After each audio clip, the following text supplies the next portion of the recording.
بسم اللہ الرحمن الرحیم۔ باب اسلام سعد، حدیث نمبر 3858۔ پڑھو بھائی۔ چلیں، حضرت سعد رضی اللہ عنہ کے اسلام لانے کے بارے میں حضرت سعد بن ابی وقاص کہتے ہیں جس دن میں اسلام لایا اس دن کوئی آدمی اسلام نہیں لایا، اور میں 7 دن ٹھہرا رہا اور میں اسلام کا 1/3 تھا۔ اگر یہ اسلام کے 1/3 تھے تو ان سے پہلے پھر کتنے آدمی مسلمان ہو چکے ہوں گے؟ 2۔ 1/3 مطلب تہائی یہ تھے، تو یہ ایک آدمی ہے، تو اس پر تو اشکال ہوتا ہے، اس لیے کہ یہ ثلث نہیں بنتے۔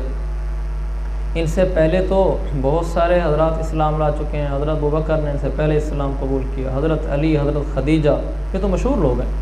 حضرت ابوبکر، حضرت علی، حضرت خدیجہ، عورتوں میں، بچوں میں، مردوں میں سب سے پہلے اسلام لانے والے، تو وہ 3 تو یہی ہو گئے، ثلث سے یہ نہیں بنتا، حالانکہ اور بھی لا چکے تھے۔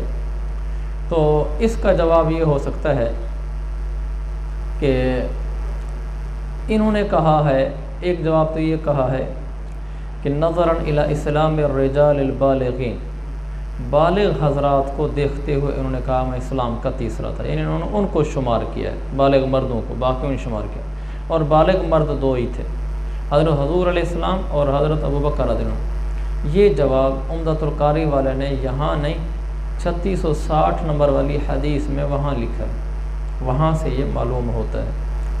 تو اس کا جواب یہ بنا کہ انہوں نے بالغ مردوں کو دیکھتے ہوئے کہا ہے۔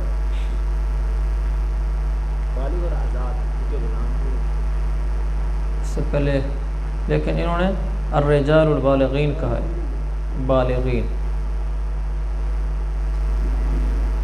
چلیں دوسرا، اچھا یہ ایک جواب ہے۔ ایک جواب جو فیض الباری والے نے دیا ہے، حضرت کشمیری رحمۃ اللہ علیہ نے، وہ مجھے زیادہ اچھا لگا ہے۔ وہ فرماتے ہیں یہ بات تو انی لثلث الاسلام خلاف واقع ہے، اس لیے کہ بہت سارے پہلے مسلمان ہوتے تھے، وَلَكِنَّهُ قَالَ بِاعْتِبَارِ عِلْمِهِ، انہوں نے اپنے علم کے اعتبار سے کہا، اس لیے کہ اس وقت جو آدمی بھی اسلام لاتا تھا وہ اس کو مخفی رکھتا تھا، یہ یہی سمجھتے رہے کہ مجھ سے پہلے 2 آدمی مسلمان ہوں، اور وہ کون سے ان کے علم میں آئے تھے وہ واللہ علم وہی جانتے تھے، لیکن وہ ابھی تک یہی سمجھتے تھے کہ صرف 2 آدمی مسلمان ہوئے، تیسرا میں ہو رہا ہوں۔ تو اس لیے یہ جواب بالکل ٹھیک لگتا ہے کہ اس لیے اس وقت اسلام چھپایا جا رہا تھا، یہ تو بعد میں پھر اسلام کھلتا ہوا آیا۔ ہاں، قال باعتبار علمه۔ باب ذکر الجن، دیکھو ذکر الجن بھی لکھا ہوا ہے، ذکر الجن بھی لکھا ہوا ہے۔ ہاں بھائی عرفان، یہ ذکر الجن کب ہوگا، ذکر الجن کب ہوگا؟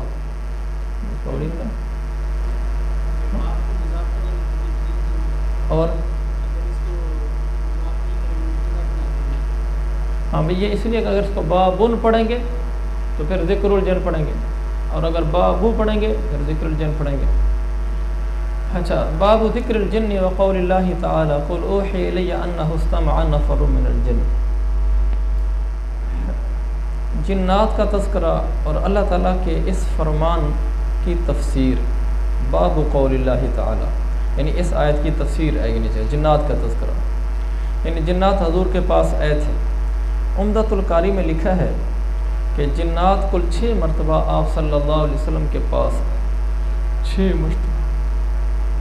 مرتبہ آپ صلی اللہ علیہ وسلم کے پاس آئے۔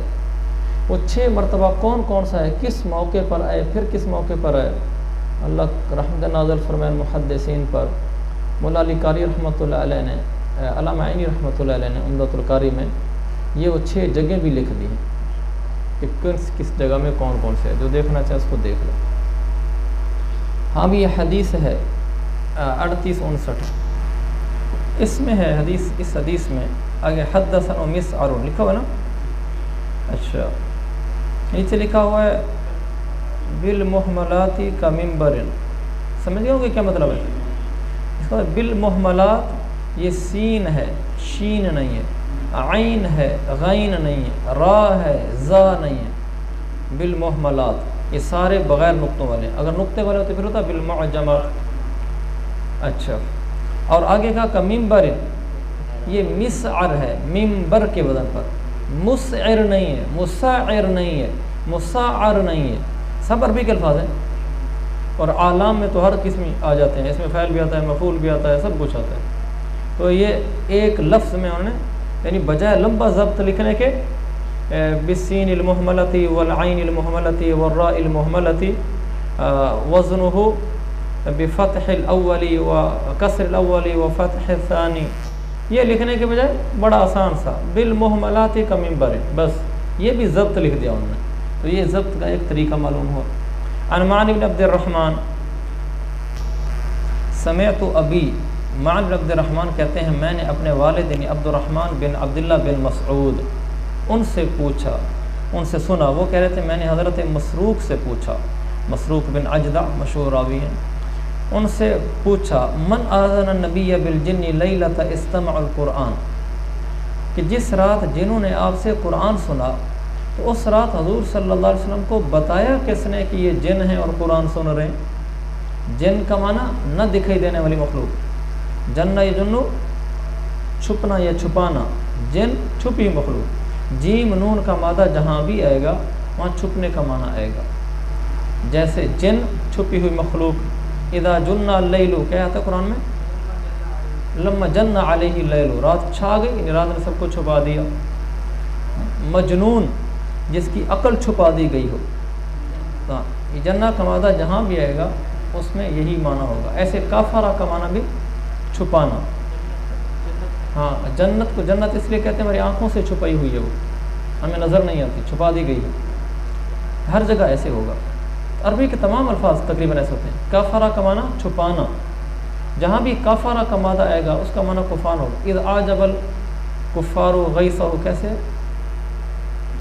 27ویں پارے میں قرآن میں، فلما اعجب الکفار غیظہ، فلما اعجب الکفار غیظہ، کیسے ہے؟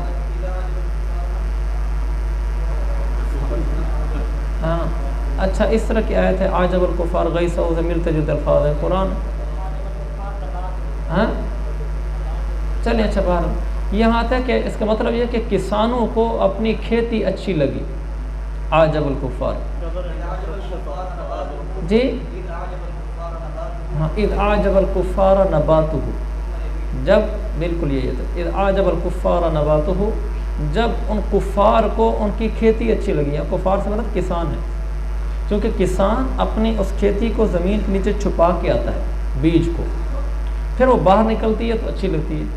تو ایسے موقع پر اللہ نے کفار کہا ہے ان کے بارے میں، فلاح نہیں کہا، تاکہ اللہ تعالیٰ کی نعمت کا احساس اور زیادہ ہو کہ میں تو وہ تھا جو دانہ نیچے چھپا کے آیا تھا، یہ پھر باہر نکل آیا۔ تو قرآن کے ہر لفظ میں کوئی نہ کوئی حکمت ہوتی ہے۔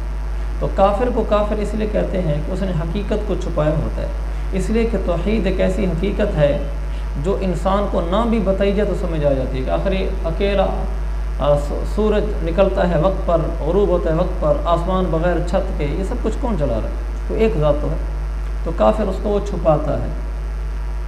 چلیں اچھا کس نے جنات کو یہ بتایا؟ عمدۃ القاری میں لکھا ہے یہ 9 جنات تھے، 9 جنات تھے جس رات قرآن سن رہے تھے۔ کس نے اللہ کے نبی کو بتایا تھا؟ فقال، انہوں نے کہا حدثنی ابوک، مسروق کون کہہ رہا ہے مجھے؟ ہاں یہ مسروق نے کون؟ ابی، ایک منٹ،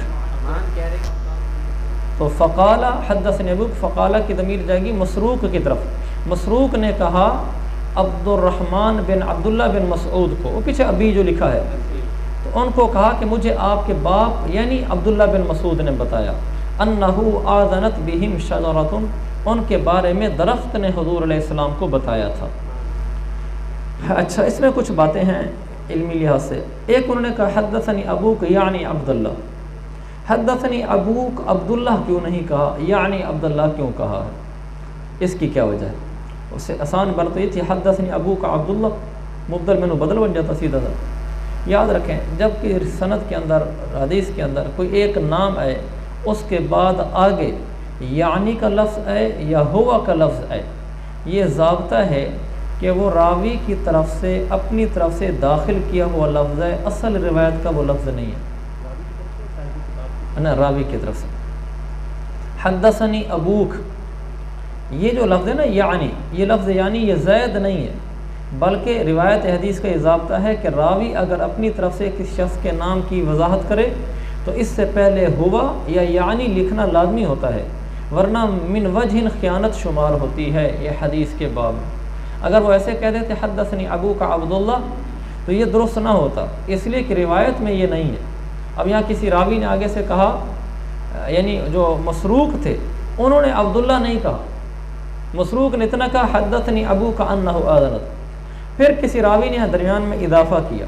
اضافہ کرنا ہے تو پھر ضروری ہے کہ آپ یعنی لکھیں یا ہوا لکھیں تاکہ وضاحت ہو جائے کہ بعد میں اضافہ ہوا ہے، تو اس کو کہتے ہیں یہ مدرج ہے، ادراج ہے، تو اس کو ادراج کہتے ہیں۔ اس طرح کے سوال پیپر میں بھی آتے ہیں کہ یعنی لکھنے سے کیا مراد ہے، ضروری نہیں ہے، ویسے آپ کو بتا رہا ہوں کہ نہیں، اور پرچہ بناتے تو کون سا مجھے یاد ہوگا کہ میں نے یہ بات کہی تھی، لیکن یہ عام باتیں ہوتی ہیں۔ میرے کہنے کا مطلب ہے کہ اس کو آپ نظر انداز نہ کرو۔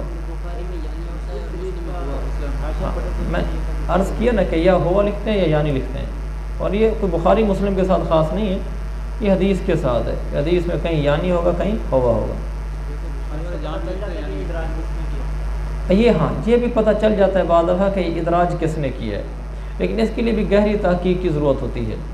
مثلا اس کا ایک اصول، ایک طریقہ یہ ہو سکتا ہے کہ اس سند کو دیکھیں، اس سند میں یعنی ہے، اس کی اور سندیں ڈھونڈیں، اور سندیں مل جائیں یہاں پر یعنی نہ ہو اور ان سند کے راوی میں سے کوئی ایک راوی نہ ہو، تو پتہ چلا کہ ان راویوں نے تو نہیں کیا نا، اب یہ راوی ادھر آیا تو یعنی آ گیا، تو اس سے پتہ چلتا ہے۔ اور کہیں کہیں وہاں صراحت ہوتی ہے، یعنی قال حدثنی ابوک آگے ڈیش لکھا ہوگا، قال پیچھے مثلا ابو اسامہ ہے، قال ابو اسامہ یعنی عبداللہ، کہیں وضاحت ہوگی، تو اس طریقے سے پھر پتہ چلتا ہے۔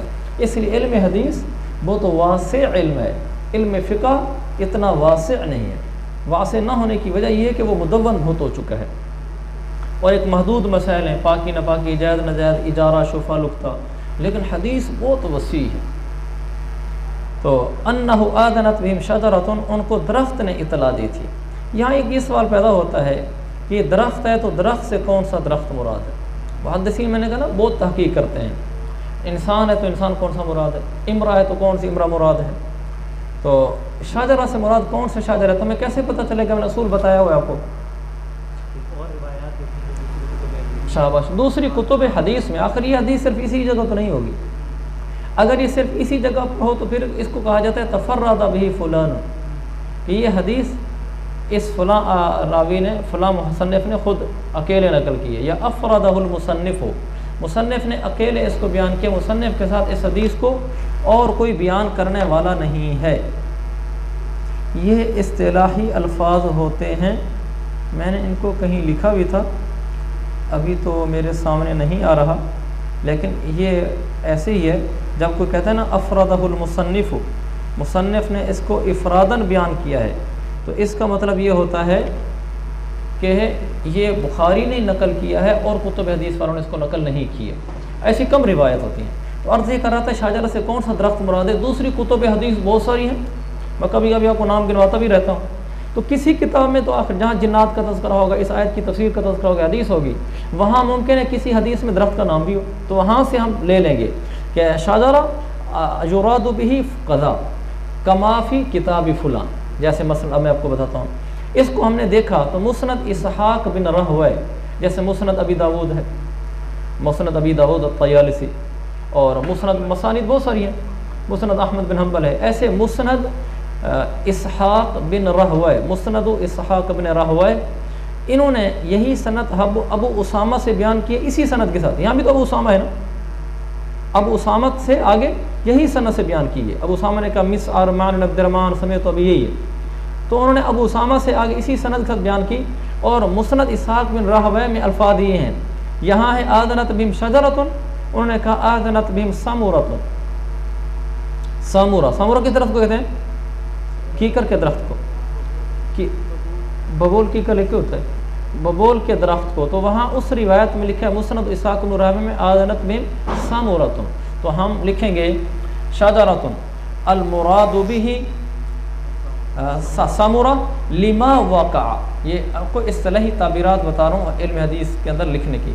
المراد بها سامورة لما وقع في مسند اسحاق بن راهويه عن ابي اسامه بهذا الاسناد آذنت به سامورة.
ایک تو یہ ترجمہ جو میں نے آپ کے سامنے کر دیا کہ میرے لیے ڈھونڈ کر لاؤ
چیز ہے؟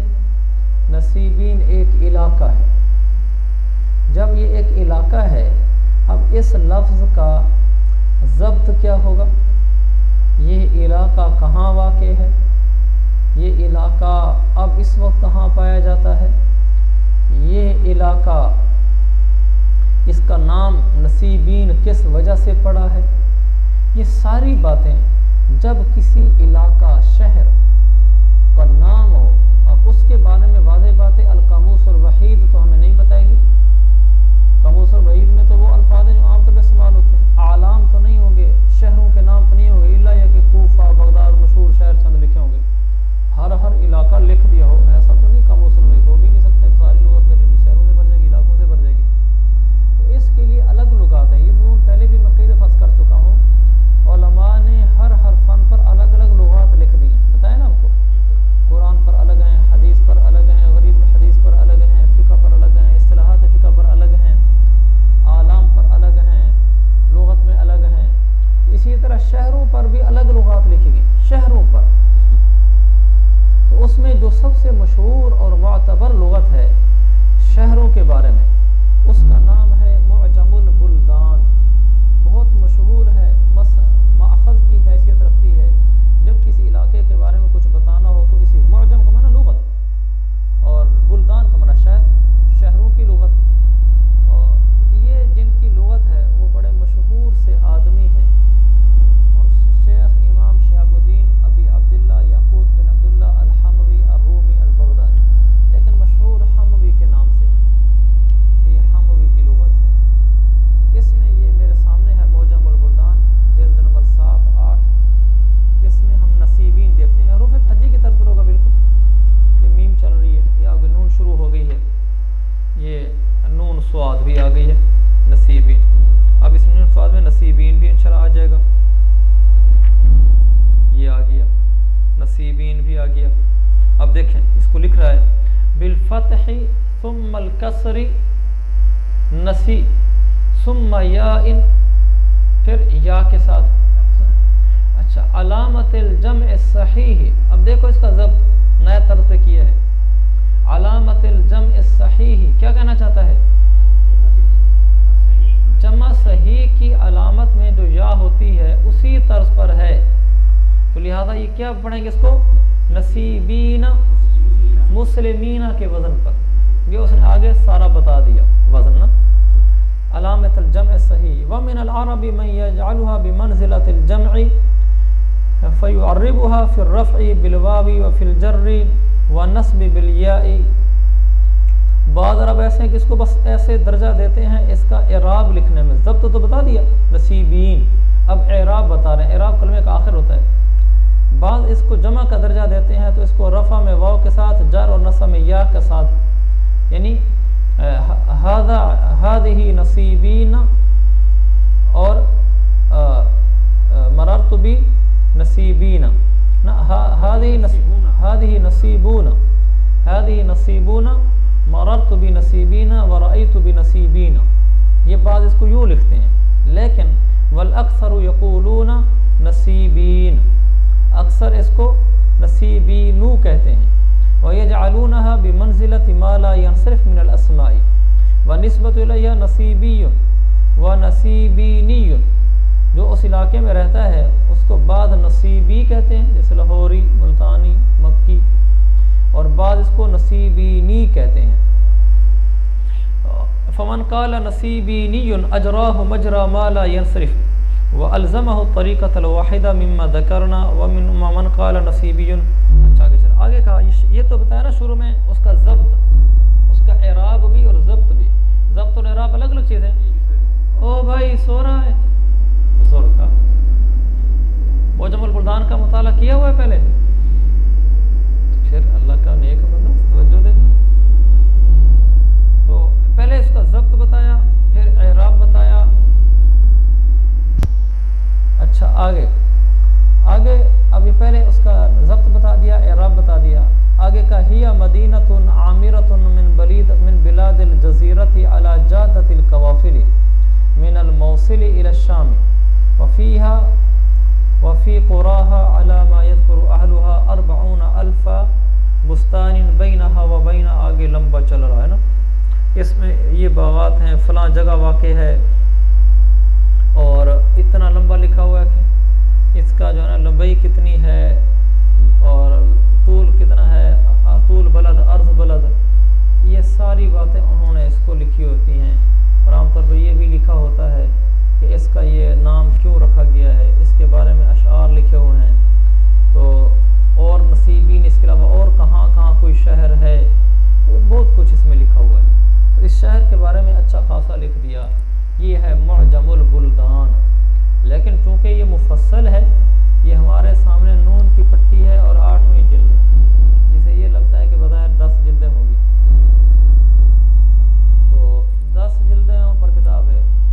ایک عالم ہے، انہوں نے اس کا اختصار لکھا ہے معجم البلدان کا، یعنی ضروری وہ باتیں لکھتے گئے، زیادہ طوالت میں نہیں گئے۔ اس کتاب کا نام ہے مراصد الاطلاع، مراصد صاد کے ساتھ، اطلاع، اطلع یطلع، مراصد الاطلاع، پورا نام ہے مراصد الاطلاع علی اسماء الامکنۃ والبقاع، علاقوں اور جگہوں کے ناموں پر مطلع ہونے کے مقامات، جی بقاع، بقعۃ کی جمع بقاع، مراصد الاطلاع علی اسماء الامکنۃ والبقاع۔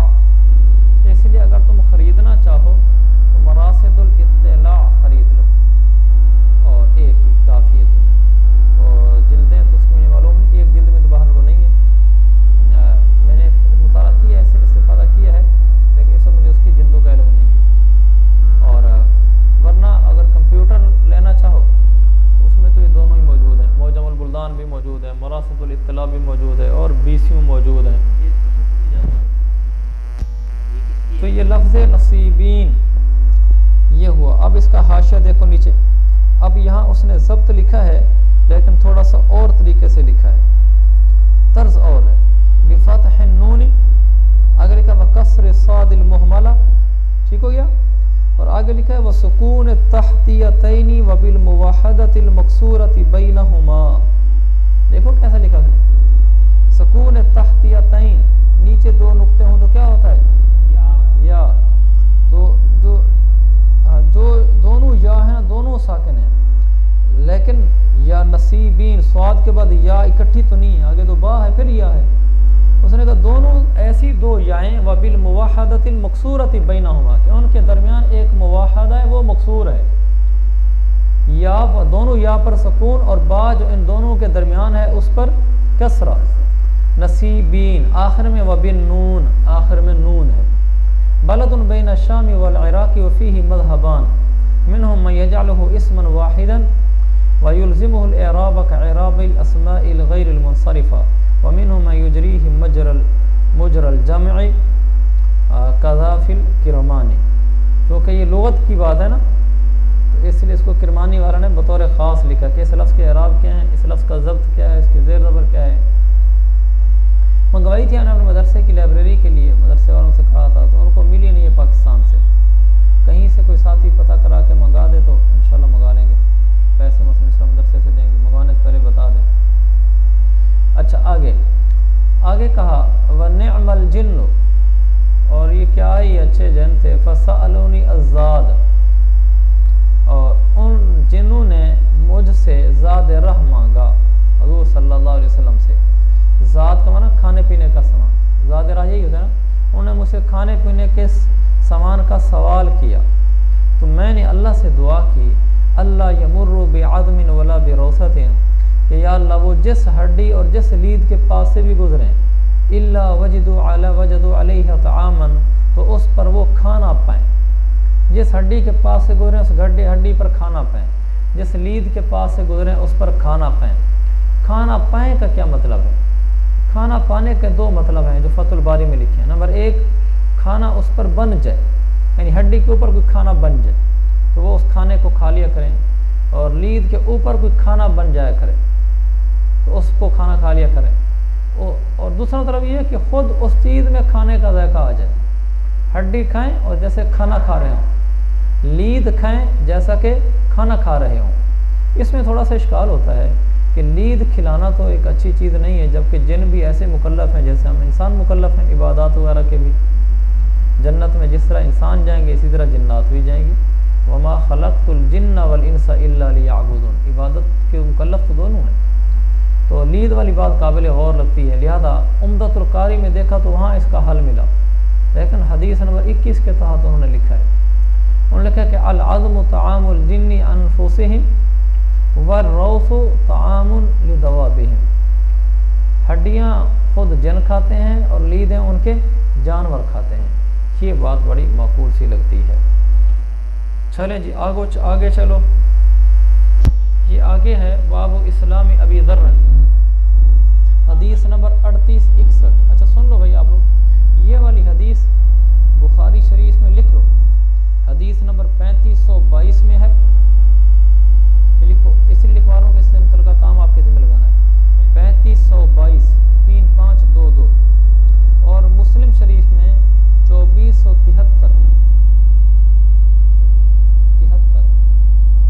آپ نے کیا کرنا ہے، آج تو اس کا ترجمہ دیکھو طالب علم پڑھ دے گا، آپ نے آج یہ بخاری والی یہ حدیث اور مسلم والی یہ حدیث جو میں نے لکھوائی ہے یہ آپ نے پڑھ کے لانی ہے، صرف پڑھنا کافی نہیں، حدیث چھوٹی سی ہے، پڑھنے کے دوران آج آپ نے جو حدیث پڑھی ہے اس حدیث کا اور اس حدیث کا آپس میں کیا اختلاف ہے، حالانکہ وہاں بھی یہی حدیث لکھی ہوئی ہے۔ ہاں صرف اتنا کرنا ہے کہ یہ حدیث بخاری سے پڑھنی، یہاں کوئی بات لکھی ہوئی ہے وہاں اس کے برعکس لکھی ہوئی ہے، واقعہ یہی ہے، یہی کہانی ہے وہاں، یہ ایک بات یہاں ایسی لکھی ہوئی ہے، مسلم شریف میں اور طرح لکھی ہوئی ہے، کوئی بات اس میں سے جہاں ان میں تعارض آ جائے نا تو آپ نے اس پر کچی پنسل سے گول دائرہ لگا دینا ہے، ٹھیک ہے، یہ آپ کا کام ہے، آپ نے کر کے لانا ہے، کل پھر اس کی روشنی بتاؤں گا، آپ کریں گے آپ کو فائدہ ہوگا انشاءاللہ۔ بخاری شریف 3522، مسلم شریف سے بھی بخاری شریف سے بھی، دونوں سے پڑھ کے نا دونوں پر نشان لگا کے آنا کہ اس میں اور اس میں کیا فرق ہے، کس کی جگہ پہ فرق ہے، کس جگہ اضافی فائدہ وہاں ملا ہے ہمیں، یہ تو آسان سا کام ہے، کرو گے انشاءاللہ آپ کو فائدہ ہوگا۔ چلو پڑھو۔ ابن عباس رضی اللہ تعالیٰ عنہ فرماتے ہیں کہ جب ان کو نبی پاک صلی اللہ علیہ وسلم کی بعثت کی خبر پہنچی تو انہوں نے اپنے بھائی سے کہا کہ آپ انہوں نے اپنے بھائی سے کہا کہ آپ اس وادی کی طرف سفر کریں اور مجھے معلوم کر لے اس آدمی کے بارے میں جو یہ دعویٰ کرتا ہے کہ وہ نبی ہے۔ معلوم کر لے نہیں، اس آدمی اس شخص کے متعلق معلومات حاصل کر کے لاؤ، میرے لیے اس شخص کے متعلق معلومات حاصل کر کے لاؤ، جو یہ دعویٰ کرتا ہے کہ وہ نبی ہے، تو اور یہ دعویٰ کرتا ہے کہ وہ آسمان سے خبریں لے کر آتا ہے، اس کے پاس آسمان سے خبر آتی ہے، اس کے پاس آسمان سے خبر آتی ہے اور اس کی بات کو سنو پھر میرے پاس آؤ۔ تو اس کے بھائی وہ چل پڑے یہاں تک کہ وہ نبی پاک صلی اللہ علیہ وسلم کے پاس آئے اور اللہ کے نبی کی بات کو سنا، پھر وہ ابو ذر رضی اللہ تعالیٰ عنہ کے پاس واپس آئے اور انہوں نے ابو ذر رضی اللہ تعالیٰ عنہ سے کہا کہ میں نے اس آدمی کو دیکھا کہ وہ اچھے اخلاق کا حکم دیتے تھے اور اس کا جو کلام تھا وہ شعر اشعار وغیرہ پر مبنی نہیں تھا، اور اس کا کلام میں نے ان کو دیکھا کہ وہ اچھے اخلاق کا حکم دیتے تھے اور میں نے ان سے ایسا کلام سنا جو شعر نہیں تھا۔ تو ابو ذر رضی اللہ تعالیٰ عنہ نے چل اس کا ترجمہ میں کر دیتا ہوں۔ تو حضرت ابو ذر نے کہا ما شفیتنی مما اردت، جو میری مراد تھی نا اس میں آپ نے مجھے شفا یابی نہیں دی، تسلی نہیں کری میری، آپ نے جو میں چاہتا تھا، جو میں چاہتا تھا نا، آپ جو خبریں لے کر آئے ان خبروں سے میری تسلی نہیں ہوئی جو میں چاہتا تھا، لہذا ابو ذر رضی اللہ عنہ خود زیادہ راہ ساتھ لیا، شنتن کا معنی مشکیزہ، شاباش، ایک مشکیزہ اٹھایا جس میں پانی تھا یہاں تک کہ مکہ ہے، تو مسجد پہنچے، مسجد حرام، حضور صلی اللہ علیہ وسلم کو تلاش کیا اور یہ حضور کو پہچانتے نہیں تھے، اور یہ کریہ ان یسأل عنہ یعنی نبی علیہ السلام، اس بات کو بھی ناپسند سمجھا کہ کسی سے حضور علیہ السلام کے بارے میں پوچھے، یہاں تک کہ کچھ رات کا حصہ ان کو پہنچ گیا، یعنی کچھ رات ہو گئی، یہ پھر وہاں لیٹ گئے، یعنی ابھی ابتدائی رات تھی، وہیں لیٹ گئے، تو حضرت علی نے ان کو دیکھا تو حضرت علی پہچان گئے کہ یہ کوئی پردیسی مسافر ہے، فلما رآہ تبعہ، جب انہوں نے ان کو دیکھا تو وہ ان کے پیچھے چل پڑے، یعنی ابو ذر رضی اللہ عنہ ان کے حضرت علی کے پیچھے چل پڑے، یہ جا رہے تھے تو وہ بھی پیچھے چل پڑے، ان دونوں میں سے کسی ایک نے دوسرے سے کسی چیز کے بارے میں نہیں پوچھا، یعنی ان کو ساتھ لے گئے، وہاں اپنے پاس گھر میں مہمان سمجھ کے بس ٹھہرا دیا، پوچھا نہیں آپ کیسے آئے، یہاں تک کہ صبح ہو گئی۔ پھر حضرت ابو ذر نے اپنا وہی مشکیزہ اٹھایا اور اپنا زادِ راہ اٹھایا اور مسجد کی طرف چل پڑے، اور وہ دن بھی ایسے ہی رہے، اور حضور صلی اللہ علیہ وسلم نے ان کو نہیں دیکھا یہاں تک کہ صبح ہو گئی، یہاں تک کہ شام ہو گئی۔ یہ پھر اپنے اسی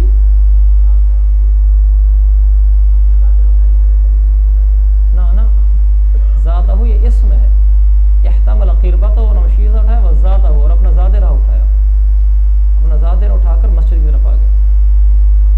وہ سارا دن ایسا ہی رہا، اور اللہ کے نبی صلی اللہ علیہ وسلم کا بھی ان سے سامنا نہیں ہوا، انہوں نے آپ کو دیکھا نہیں، یہاں تک کہ شام ہو گئی۔ پھر حضرت ابو ذر دوبارہ اپنے سونے کے لیٹنے کی طرف چلے، یعنی جہاں کل لیٹے ہوئے تھے نا، حضرت علی پاس سے گزرے تو حضرت علی کے پیچھے چل پڑے، آج پھر اسے اپنی سونے کی جگہ کی طرف گئے۔ پھر وہاں سے حضرت علی کا گزر ہوا تو حضرت علی نے کہا، آج میں صرف ترجمہ کر رہا ہوں، اس پر اشکالات جوابات تحقیقات کل کریں گے۔ تو حضرت علی نے کہا، اما نال للرجل ان يعلم منزله فقامه، کیا اس شخص کے لیے ابھی اس بات کا وقت نہیں آیا کہ یہ اپنی منزل کا پتہ لگا سکتا، پھر وہیں جا کر قیام کرتا؟ فذهب به معه، آج بھی وہ ان کو اپنے ساتھ لے کر حضرت علی چلے گئے۔ تو ان دونوں میں سے آج بھی کسی ایک نے دوسرے سے کوئی چیز نہیں پوچھی، یہاں تک کہ تیسرا دن آ گیا، حضرت علی پھر اسی طرح لوٹے۔ فعاد علی مثل ذلك، حضرت علی نے پھر اسی طرح کیا، کیا مطلب؟ پھر اسی طرح اس کو اپنے ساتھ لے گئے۔ فاقام معه ابو ذر، ان کے ساتھ ٹھہرے۔ پھر کہا کہ حضرت علی نے حضرت ابو ذر سے، آپ مجھے بتاتے نہیں کہ اس چیز کے بارے میں جو آپ کو یہاں لے کر آئی ہے، اب کیا چیز آپ کو یہاں لے کر آئی، اس بارے میں بتاؤ۔ تو حضرت ابو ذر نے کہا، اگر تم مجھے عہد و پیمان دو کہ تم مجھے صحیح مقصود تک پہنچا دو گے، جو میرا مقصود ہے اس کی صحیح رہنمائی کرو گے، تو پھر میں کرتا ہوں۔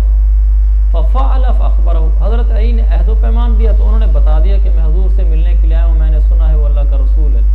حضرت علی نے کہا، انہ حق، اس کا صحیح ترجمہ یہ ہے کہ جو خبر آپ کو پہنچی ہے وہ حق ہے اور وہ واقعی اللہ کے رسول ہے۔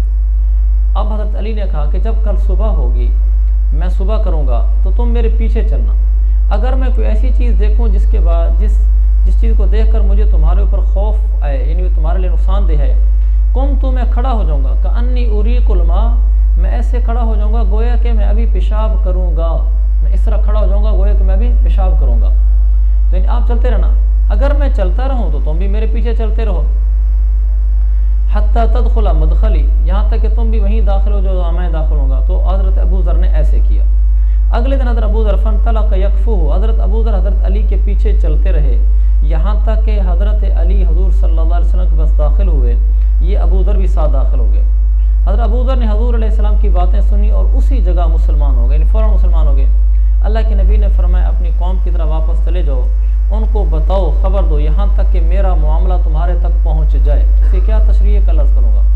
ابو ذر کہنے لگے، قسم اس ذات کی جس کے قبضے میں میری جان ہے، میں اس کلمہ بہا بکلمۃ توحید، میں اس کلمہ توحید کو ان لوگوں کے مجمع میں جا کر زور سے پکاروں گا، اونچی آواز میں کہوں گا۔